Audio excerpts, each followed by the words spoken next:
Here is the Athearn DD40 blue box, and this is a pre-1981.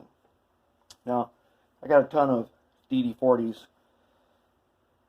so I can do basically anything I want to here.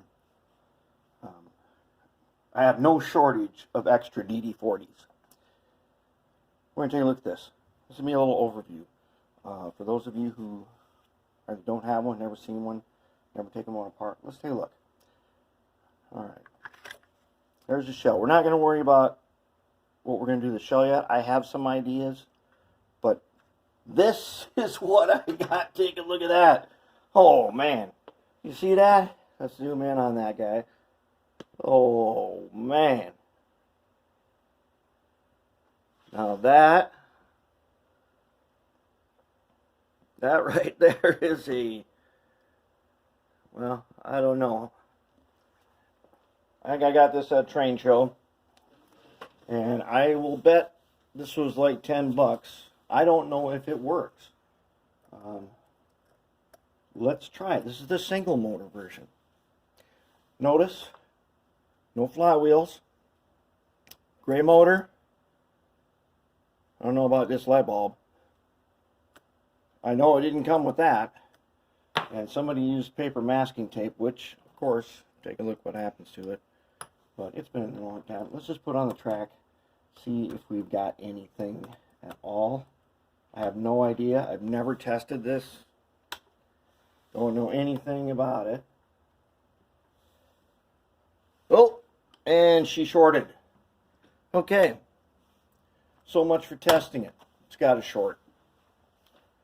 Does that surprise you? Look at that. Alright, what I'm thinking. Now, I know y'all want to see me do this on the dual motor one, but here it is again. The $4 24 volt super strong micro motor. Okay, why do I want to use this? If you have not seen my other videos, let's take a big nut here. This is why I want to use this. Other motors cannot do this. See that? That is a strong magnetic motor. If you are familiar with repowering slot cars or Tyco power torques, you know that changing to a heavier magnet makes all the difference in the world. So we need to break this guy down. Now, this one's got the, if you can see here,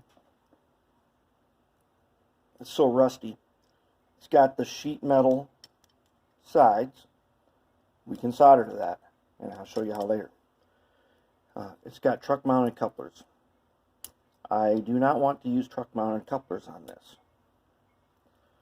And I can still get this thing to go 18-inch radius, and I don't need to use truck mounted couplers. I'm going to do something kind of weird with it. But as you know, I'm not a prototype modeler. I'm making this thing to work. This thing is going to be a workhorse. It's got, what I don't like are these two-part worm housings. See the little split in the middle? This thing comes apart in two parts. I don't like those, but we're going to have to live with it. We're going to deal with it. Here's the other thing. On the 24 volt motor, it's got like a 2mm shaft. These motors got a bigger shaft. The way I deal with it, oh, I don't even have it out here. I got a little piece of plastic pipe that will just barely fit over this like a sleeve. Oh, here comes a train. It'll fit over the end of this like a little sleeve, and I'll be able to get the coupling over that. That's all I got to do is make a little sleeve for this. And I can use a tap and die set. In particular, the good old KD246 works real well for doing that.